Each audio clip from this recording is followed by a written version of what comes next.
ജീവിക്കാൻ ഏറെ കൊതിക്കുന്ന മനുഷ്യരെ കണ്ടിട്ടുണ്ടോ? അല്ലെങ്കിൽ ഇനി എന്റെ ജീവിതം എണ്ണപ്പെട്ടിരിക്കുന്നുവെന്ന് തിരിച്ചറിഞ്ഞ് അതിനുവേണ്ടി പോരാടുന്ന മനുഷ്യരെ കണ്ടിട്ടുണ്ടോ?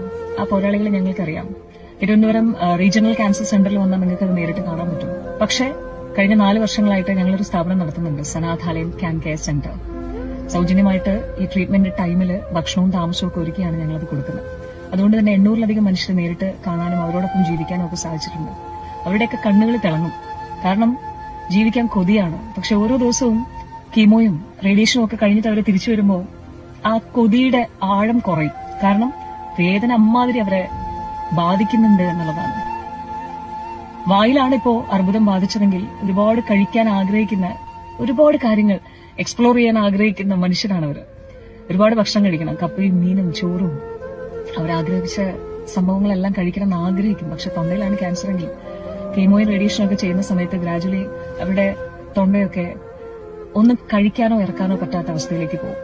ഒപ്പം തന്നെ ഇവിടുത്തെ സ്കിന്നുകളൊക്കെ ഒരുപാട് കറുത്ത് അത് ഇളകി വരുന്ന ഒരു അവസ്ഥയിലേക്ക് പോകും. പിന്നീട് ട്യൂബ് മൂക്കിലൂടെ ഇട്ട് അതിലൂടെയായിരിക്കും ലിക്വിഡ് ആയിട്ടുള്ള ഫുഡ് അവർക്ക് കഴിക്കാൻ പറ്റുന്നത്. അപ്പോഴും ഓർക്കണം, ജീവിക്കാൻ ഒരുപാട് കൊതിക്കുന്നവരാണ്. കുഞ്ഞുമക്കളും അതെ. ചെറിയ പാവകൾക്ക് വിശപ്പിനായിട്ട് ആ ട്രീറ്റ്മെന്റ് ടൈമിൽ ഒരു ടാബ്ലറ്റ് കൊടുക്കും. അത് കഴിക്കുന്ന സമയത്ത് അവർക്ക് വിശപ്പായിരിക്കും. അവരുടെ അപ്പനും അമ്മയൊക്കെ അങ്ങോട്ടും ഇങ്ങോട്ടും ഓടുന്നതാണ്. കാരണം എന്ത് കൊടുത്താൽ കുഞ്ഞിന് മതിയാകും എന്നതുകൊണ്ട്. ഒരു സുപ്രഭാതത്തിൽ ആ ടാബ്ലറ്റ് നിൽക്കുമ്പോൾ നമ്മൾ കണ്ടിരുന്ന ആ കുഞ്ഞിന്റെ രൂപം നേരെ തിരിച്ചാവും. ടാബ്ലറ്റ് കഴിച്ചുകൊണ്ടിരുന്നപ്പോൾ വയറ് ഉയർക്കുന്നു, മുഖമൊക്കെ തുടുക്കുന്നു. കുഞ്ഞിനെ കാണുമ്പോൾ തന്നെ നമുക്കൊന്ന് എടുക്കാൻ തോന്നും, ഈ ചമ്പി എന്നൊക്കെ പറയുന്ന പോലെ. അതേ സമയത്ത് ടാബ്ലറ്റ് തീർന്നു കഴിയുമ്പോൾ ഒട്ടി ഉണങ്ങിയ ശരീരവും വയറും മുഖവും ഒക്കെ ആയിട്ട് ഒന്നും കഴിക്കാൻ പറ്റാത്ത രീതിയിലേക്ക് ആ കുഞ്ഞു വാവകൾ എത്തിച്ചേരും.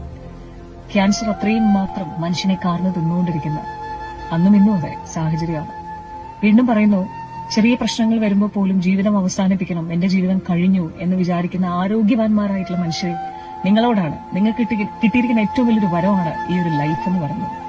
എളുപ്പമാണ് നമുക്ക് ജീവിതം അവസാനിപ്പിക്കാൻ, അല്ലെ? എന്തെങ്കിലുമൊക്കെ ചെയ്ത് നമുക്ക് കാട്ടിക്കൂട്ടി നമ്മുടെ ജീവിതം അവസാനിപ്പിക്കാം.